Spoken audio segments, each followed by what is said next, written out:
요즘 살아가는 시대의 살아가는 시대를 한 단어로 압축해라라고 한다면 한 단어를 우리가 익숙하게 꺼내어 알려줄 수 있습니다. 그 단어가 무엇이냐면 힘듦이라는 단어입니다. 즉 우리가 살아가고 있는 지금 이 시대에 수많은 GDP로 말미암아 또 GNP로 말미암아 많은 사람들에게 부러움에 되어지는 나라가 됐는데, 이상하게 소득 수준은 올라가고 삶의 여유는 더 많아졌는데 예전보다 힘들다라는 말은 더 많이 들려오는 그런 시대가 되었습니다. 자녀들은 학력을 중시하는 대한민국 입시 사회에, 그리고 또한 취업의 장벽 안에 힘들어하고 있고, 중년의 부모들은 사회에서 자리 잡기 위하여 그리고 가정을 건사하기 위하여 이를 악물고 살아남으려고 애쓰고 있습니다. 또한 노인의 삶을 살아가는 어르신들은 어떻습니까? 생활고와 외로움에 시달리며 인생의 황혼을 고통 가운데 신음하는 이들이 얼마나 많습니까? 그러다 보니 평안과 기쁨의 노래가 가득하기보다는 위로와 그리고 견디어내자, 참자라는 그런 노랫말들이 더 많은 그런 시대에 우리가 살아가고 있습니다. 그런데 이런 모습이 오늘 예수 그리스도를 믿는 우리들의 삶에도 나타난다는 것이죠. 여러분 어떠세요? 여러분 힘드시죠?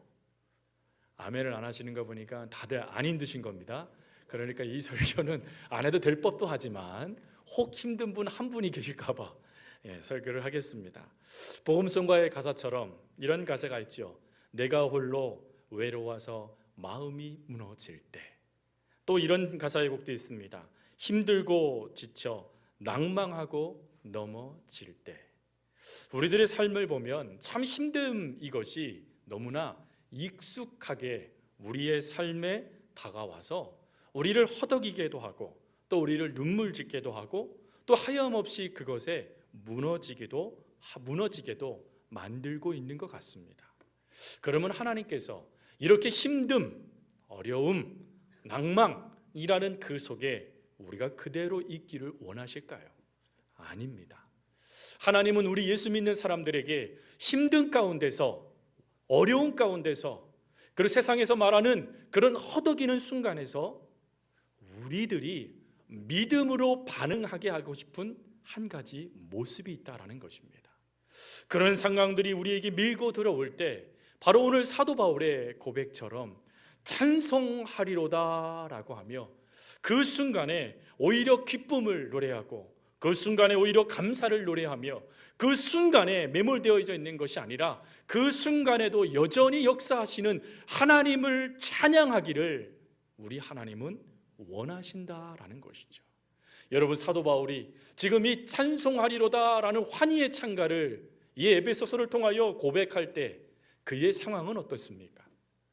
사도행전 28장 16절부터 31절 말씀에 의하면 그는 지금 로마의 감옥에 갇혀 있는 순간 상황이었어요. 가택연금된 죄인의 모습이 바로 사도 바울의 모습이었습니다.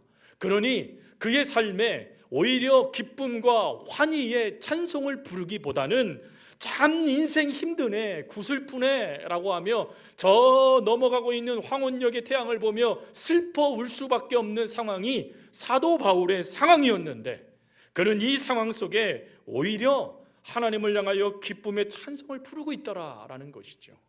어떻게 이게 가능할까요? 여러분 어떻게 그 말할 수 없는 참담함이라는 상황에 그대로 벌겨벗겨진 이 사도 바울이 그 상황이 아닌 하나님을 향하여 하나님 나 하나님을 찬양합니다 라고 하며 목소리를 높이고 있는 것일까요? 깜깜한 밤 아무것도 보이지 않는 밤에 어떻게 기대하며 소망을 품으며 사도 바울이 이와 같은 모습을 그가 놓치지 않았던 것일까요? 우리가 만약 그 비밀을 안다라면, 사도 바울이 간직했던 그 놀라운 비밀을 오늘 우리가 안다라면, 여러분 힘들고 어려운 상황 가운데 나도 모르게 양파가 껍질이 벗겨지듯이 모든 것이 벗겨지는 순간에 오히려 우리가 하나님을 찬양하며 그 순간에 하나님을 드러내는 복된 인생이 되지 않겠습니까? 오늘 하나님께서는 그 비밀을 우리에게 말씀해 주고 싶어 하십니다. 그리고 그 비밀을 말씀하고 깨닫게 하시기 위하여서 오늘 우리들에게 두 가지 질문을 하십니다. 첫 번째 질문은 무엇이냐면 이 질문입니다. 너는 누구이냐? 라는 질문 말이죠. 오늘 사랑하는 성도님들, 누군가가 여러분들에게 당신은 누구십니까? 라고 물으신다면 여러분 뭐라고 대답하시겠습니까? 사실 나는 누구입니다 라고 말하는 그게 얼마나 중요한지 모릅니다. 왜 그러냐면 내가 나를 어떻게 생각하느냐에 따라 내 감정과 내 태도와 내 삶의 방향이 결정되기 때문에 그렇습니다. 너무나 안타까운 것은 많은 성도들이 세상 속에서 나는 누구입니다 라고 말할 수 있는 그런 모습들은 있지만 정작 중요한 믿음 안에서 나는 누구인가 라는 대답은 우리가 놓치고 있다라는 것이죠. 오늘 사도 바울은 자신이 누구인지를 분명히 우리에게 고백합니다. 에베소서 1장 1절에 그는 이렇게 말하죠. 하나님의 뜻으로 말미암아 그리스도 예수의 사도된 바울은 이라고 말합니다. 즉 사도 바울은 지금 자신이 처해져 있는 그런 가택연금된 죄인의 모습을 보면서 내가 죄인이야, 내가 바로 이런 고통 가운데 있는 사람이야 라고 자신의 처지를 누군가가 알아달라고 말하고 있는 그런 모습이 아닙니다. 또 가말리엘 문화생의 학파로서 선생된 조건을 갖춘 존재임에도 불구하고 내가 이런 선생이야 라고 자신을 드러내지도 않아요. 심지어 그는 유대인 중에 유대인이었고 로마의 심의권을 갖고 있었던 자 아니었습니까? 자신을 얼마든지 드러낼 수 있는 그 수많은 프로필이 있었던 사도 바울이 정작 너는 누구이냐? 라고 하나님께서 물어오시자 그는 나는 그리스도 예수의 사도입니다 라고 하나님의 물음에 믿음으로 반응하고 있더라라는 것입니다. 여러분, 이 모습이 얼마나 중요한 모습입니까? 사실 현실적인 상황으로 얼마든지 사도 바울이 자신의 상황 속에 매몰되어져서 이게 납니다 라고 말할 수 있는 상황이 사도 바울에게 있었지 않았습니까? 그런데 사도 바울은 그 현실의 순간에 신앙, 믿음으로 반응하며 하나님 앞에 대답하는 그 모습을 선택하고 있더라라는 것이죠. 하나님, 나는 지금 비록 죄수의 신분으로 갇혀 있어도 나는 하나님의 부름받은 사도입니다. 하나님, 나는 지금 가택연금되어 자유롭게 활동할 수 없는 신세가 됐지만 그래도 나는 하나님의 부름받은 사도입니다. 하나님, 비록 지금 나는 나이가 들고 병이 들어 연약해지고 심지어 내일 죽을지 오늘 죽을지 알지 못하는 그런 두려움이 엄습해 온다 할지라도 예수 그리스도의 복음으로 누군가의 생명을 살려내는 나는 하나님의 사도입니다 라고 하나님 안에서 내가 누군지를 고백하고 있더라라는 것입니다. 그러면 오늘 말씀을 듣는 성도님들은 하나님 안에서 여러분들 가운데 묻혀져 있는 수많은 그런 상황들 속에서 무엇이라고 하나님 앞에 여러분들은 여러분 자신을 고백하시겠습니까? 우리들에게 있어서 분명한 고백은 바로 이 사도 바울의 고백임을 믿습니다. 비록 감옥 같은 힘든 삶이라고 할지라도, 오늘도 캄캄한 인생이라고 할지라도, 비록 남이 나를 알아주지 않아 나 자신이 아무것도 아니라는 생각이 내 안에 밀고 들어온다 할지라도, 때로는 남이 비난한 말 한마디에 흔들릴 수밖에 없는 이르 인생처럼 내가 생각든다 할지라도, 비록 내가 돈이 없고 비록 내가 집이 없고 비록 내가 세상의 기준으로 보면 비참한 인생이라 할지라도 우리도 사도 바울처럼 당당하게 고백할 수 있어야 되죠. 나는 하나님의 사람입니다. 하나님은 그걸 우리가 인정하길 원하세요. 고백하길 원하십니다. 여러분 상황에 보여져 있는 수많은 것들이 여러분들이 아닙니다. 여러분들이 타고 있는 좋은 차가 여러분들을 말하는 게 아닙니다. 여러분들이 누워있는 집이 여러분들을 말하는 게 아닙니다. 하나님은 지금 우리들에게 말씀하고 싶은 건 너는 누구인가? 라고 말했을 때 가장 우리 가운데 있기를 원하시는 것은 하나님 안에서 내가 누구인지를 고백하길 원하시는 거예요. 여러분들을 향하여 하나님께서 오늘 물으십니다. 너는 누구이냐? 라고 물으실 때 상황에 속지 마십시오. 감정에 속지 마십시오. 믿음으로 반응하십시오. 하나님, 비록 내 삶은 이러할지라도 나는 하나님의 사람입니다. 여러분, 이 고백으로 일어설 수 있기를 바랍니다. 내가 누구인지를 깨닫는 그 순간 내가 하나님의 사람입니다, 나는 하나님의 자녀입니다, 나는 하나님의 것입니다 라는 것이 깨달아지는 그 순간에 나와 함께 하시는 이가 누군지가 분명하게 보여지는 것입니다. 그러기에 우리는 일어설 수 있는 것이죠.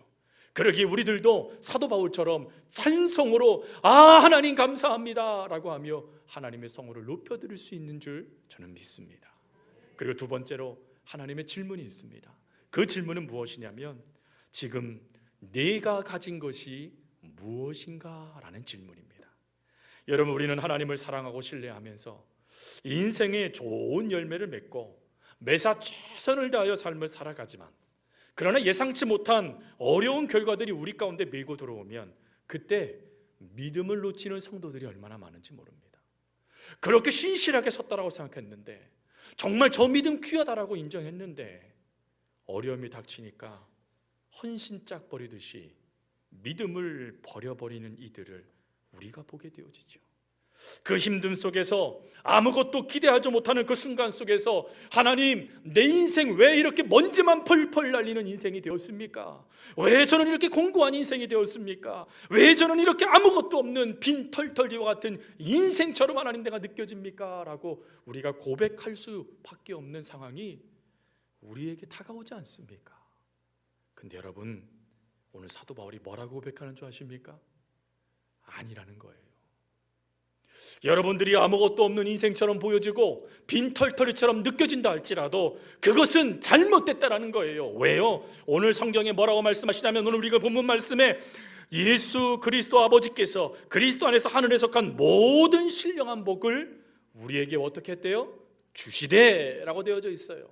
여기서 이 주시다라는 이것은 과거 완료형입니다. 미래형이 아니에요. 과거 완료형, 이미 받았다라는 것입니다. 여러분, 세상에는 수많은 복들의 기준들이 있습니다. 아니, 세상에 수많은 복의 목록들이 있어요. 근데 사도 바울은 우리들에게 뭐라고 말하는 줄 아십니까?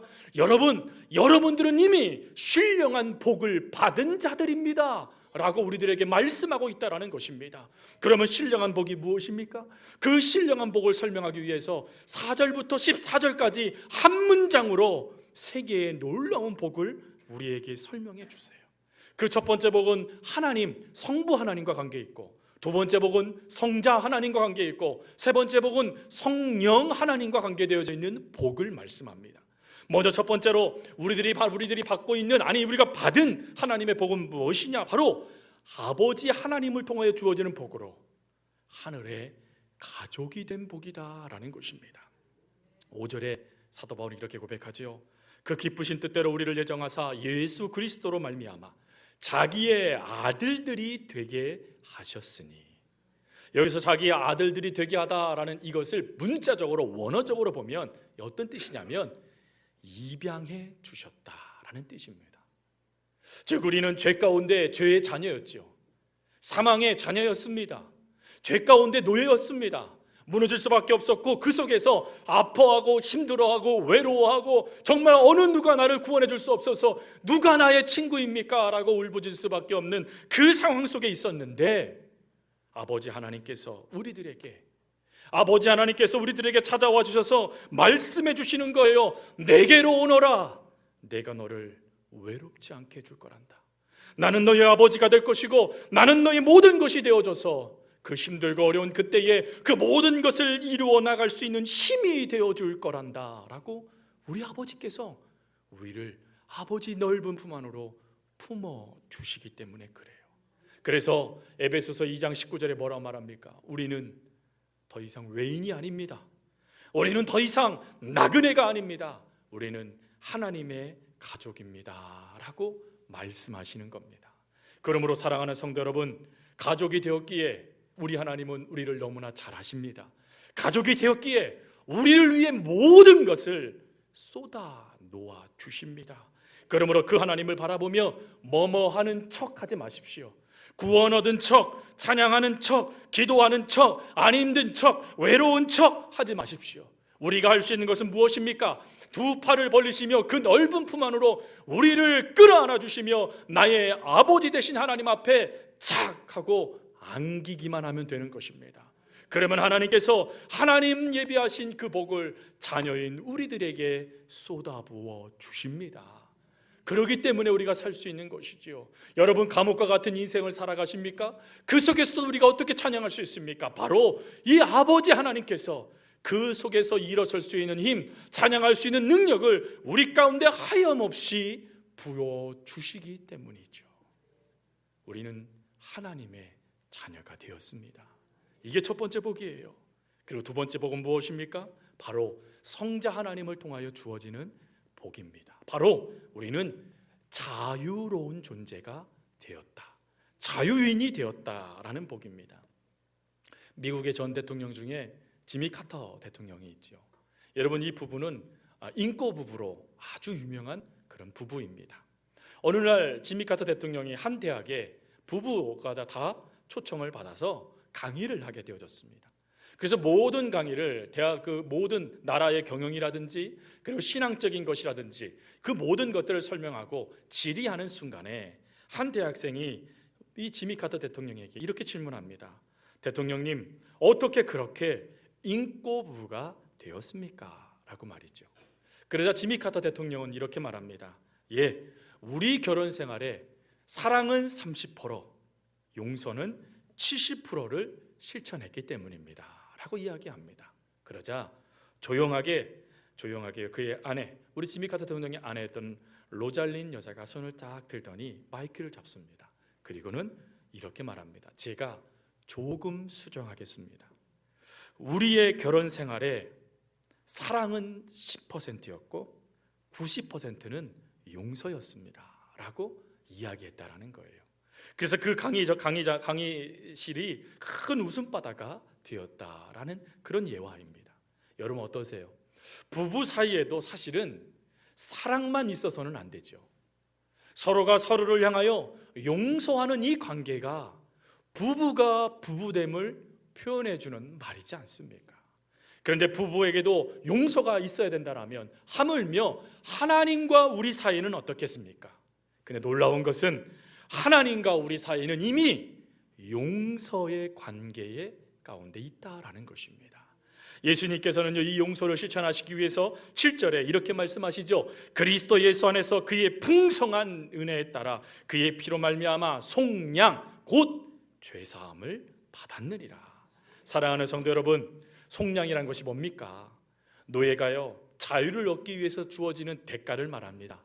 죄수들이 그 형량을 면제받기 위하여 지불되는 돈을 말하는 것입니다. 그런데 이미 우리는요, 지불받은 인생, 용서받은 인생, 참된 자유함을 누리는 인생이 되었다라는 것이에요. 그러니 감옥에 갇혀 있어도 기뻐할 수 있는 것입니다. 왜요? 감옥 속에서도 내가 하나님의 용서를 받고 있고, 감옥 속에서도 하나님은 나에게 그 크신 은혜를 거두지 않고 계시니 얼마나 하나님께 감사합니까? 혹 말씀을 들으면서 나는 법 없이도 목사님 정직하게 살아갑니다, 나는 죄인이 아니에요 라고 말하는 성도님들이 계실 것 같습니다. 그러나 오늘 말씀에 분명히 뭐라고 말합니까? 7절에 이렇게 말씀하시죠. 너희가 속량 곧 죄사함을 받았다. 무슨 말입니까? 이미 죄사함 받기 전에 우리는 뭐였다는 거예요? 죄인이었다라는 것입니다. 사도 바울은 이것을 분명히 합니다. 그래서 로마서 6장 20절에 이렇게 말하죠. 너희가 죄의 종이었을 때에 라고 말이죠. 또한 6장 17절에 이렇게 말하죠. 너희가 본래 죄의 종이더니, 즉 우리가 죄의 종, 죄의 노예였다라는 것입니다. 그러다 보니요, 이 죄의 짐 때문에 억눌려 살았다라는 거예요. 저희들이 이 죄의 종 때문에 우리가 비참한 인생이 되었다라는 것입니다. 죄가요, 얼마나 달콤한지 몰라요. 근데 그 죄가 어느 순간 여러분들을 꼼짝달싹하지 못하도록 새장에 갇혀진 새처럼 만들어버렸다라는 것이죠. 그게 노예고 그게 죄의 종입니다. 근데 이런 모습 가운데 있는 우리들에게 하나님이 기쁨의 은혜를 주셨어요. 그 기쁨이 무엇입니까? 바로 예수 그리스도를 통해서 용서받는 존재, 하나님의 자녀가 되게 해주신 것입니다. 그래서 베드로는 이렇게 말하지요. 오직 흠없고 점없는 어린 양 같은 그리스도의 보배로운 피로 우리가 용서함을 받았다라고 말이죠. 사도 바울은 이렇게 말합니다. 로마서 5장 28절에 우리가 아직 죄인 되었을 때에 그리스도께서 우리를 위해 죽으심으로 하나님께서 우리에 대한 자기 사랑을 확증하셨느니라.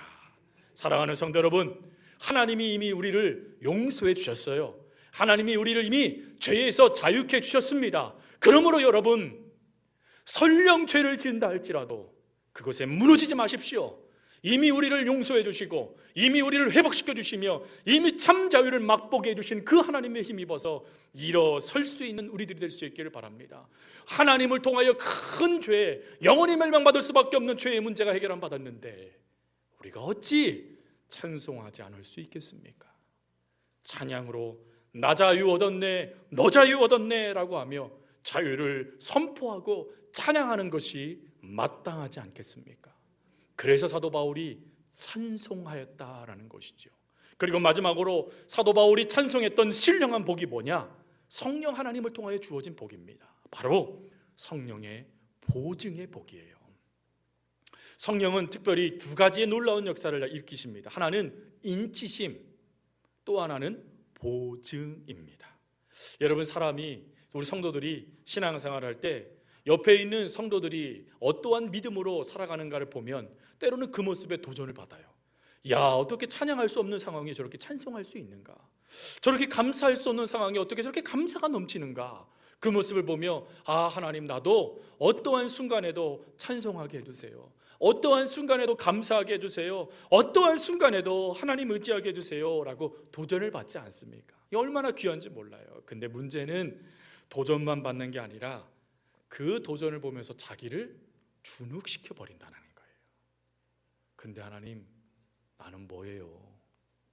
저 사람은 저런 상황 가운데서 찬송을 하고 저 성도는 저런 상황 가운데 하나님께 감사하는데 하나님, 저는 뭐예요? 하나님, 왜 내 입에서는 불평, 불만, 원망만 넘쳐나고 찬송은커녕 신세 한탄만 제 안에 넘쳐나는 거예요 라고 내 자신을 무너뜨릴 때가 있다라는 것이죠.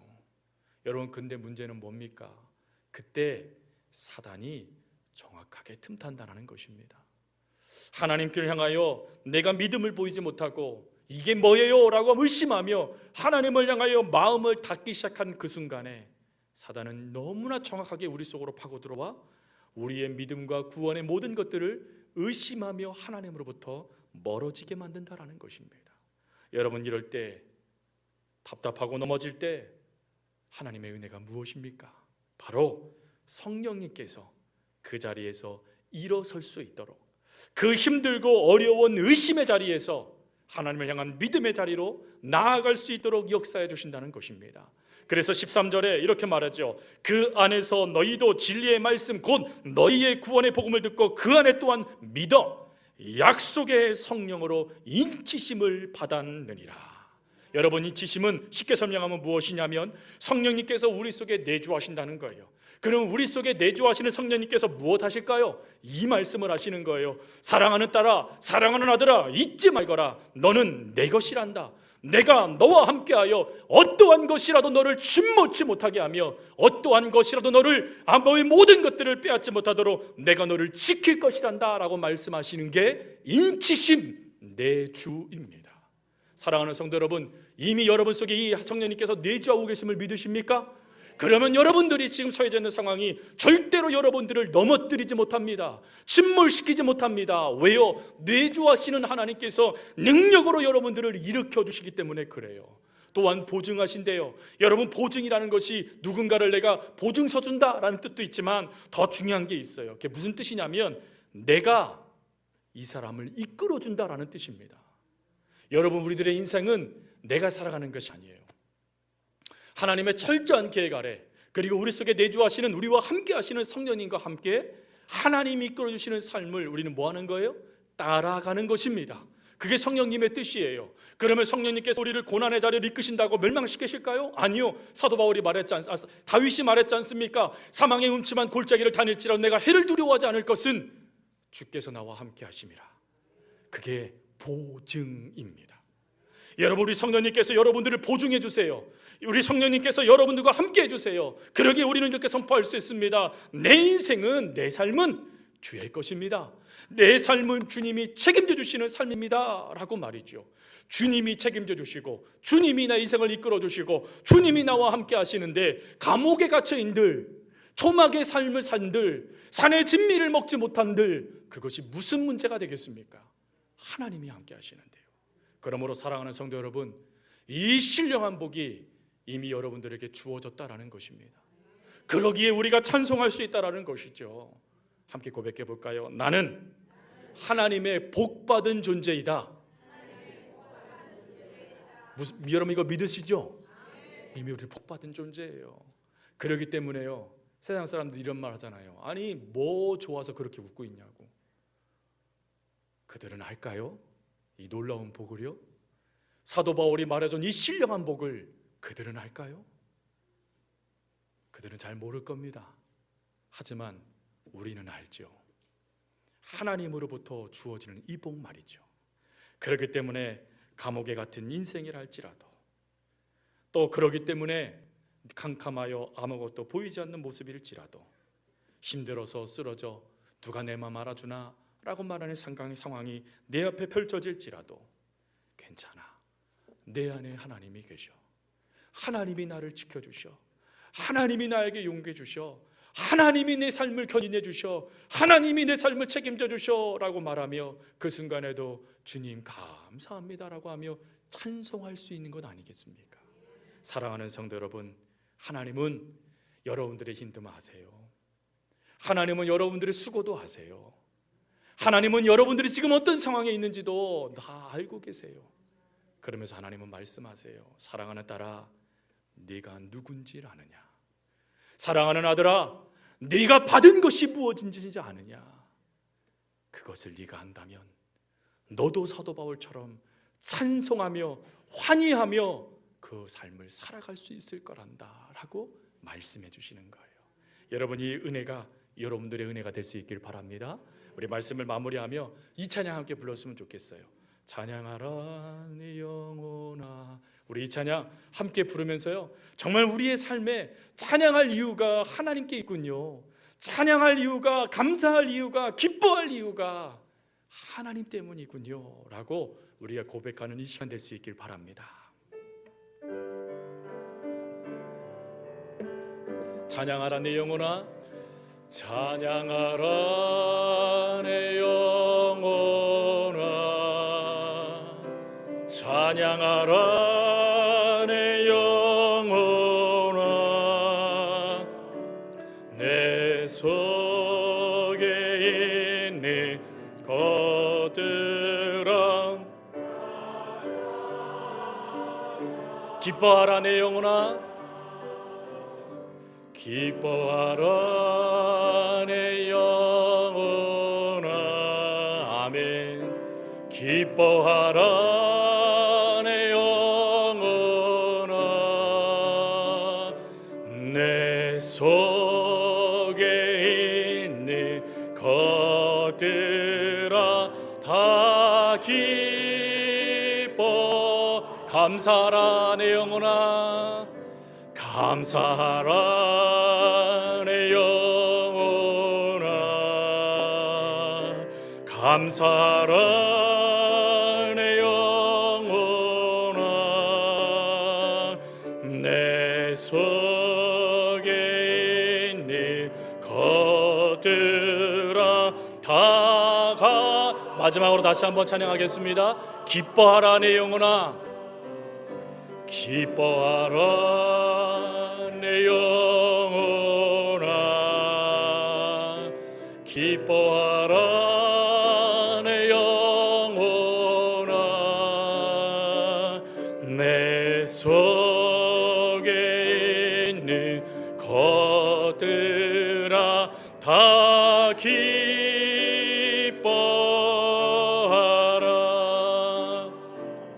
우리 이 시간에 말씀을 의지해서 이렇게 기도했으면 좋겠어요. 하나님, 하나님의 나 안에서, 하나님 안에서 내가 누군지를 잊지 않게 해주십시오. 그리고 나의 눈을 열어주셔서 하나님께서 부어주신 신령한 복을 힘입어 그 순간에 내가 찬양할 이유를, 내가 감사할 이유를, 내가 기뻐할 이유를 찾게 해주십시오라고 이 시간에 말씀을 의지해서 함께 기도하겠습니다. 함께 기도하겠습니다. 참 좋으신 아버지 하나님, 감사합니다. 하나님, 사도 바울과 같은 인생이 저희들 삶 가운데 밀려올 때 하나님 울며 부르짖으며 하나님 이 삶이 무엇입니까? 라고 허망하게 하나님 앉을 수밖에 없는 저희들의 인생인데, 하나님 그 순간에 우리들을 외면치 아니하시고 찾아와 주셔서 사랑하는 딸아, 사랑하는 아들아, 너는 내 안에서 누구인지를 잊지 말거라, 내가 너에게 부어준 은혜가 무엇인지를 기억하거라 라고 말씀하시며 하나님 안으로 우리를 불러주셔서 어미닭이 새끼닭을 품듯이 하나님 저희를 품어주시는 그 은혜 너무나 감사합니다. 하나님, 바라옵는 것은 그 어떤 순간이 상황이 우리의 눈에 사로잡힌다 할지라도 그것이 내가 아닌 하나님이 보여주시는 것이 나라는 것을, 하나님이 부어주신 것이 나라는 것을 우리가 기억하여 하나님 안에서 기뻐하게 하시고 하나님 안에서 감사하게 하시고 하나님 안에서 찬송할 수 있는 저희들이 되게 하여 주시옵소서. 참으로 아버지 하나님 그리해 주실 것을 믿습니다. 하나님 사랑합니다. 사랑하는 예수님의 이름으로 기도합니다. 아멘. 하나님 감사합니다. 힘들고 지칠 수밖에 없는 상황 가운데 우리들을 그대로 내버려 두지 아니하시고 믿음으로 하나님 앞에 반응할 수 있는 귀한 은혜를 주신 것 감사합니다. 하나님께서 매 순간 사랑하는 딸아, 사랑하는 아들아, 너는 누구이니? 라고 물어올 때 하나님, 나는 비록 뭐뭐일지라도 나는 하나님의 사람입니다. 나는 하나님의 자녀입니다.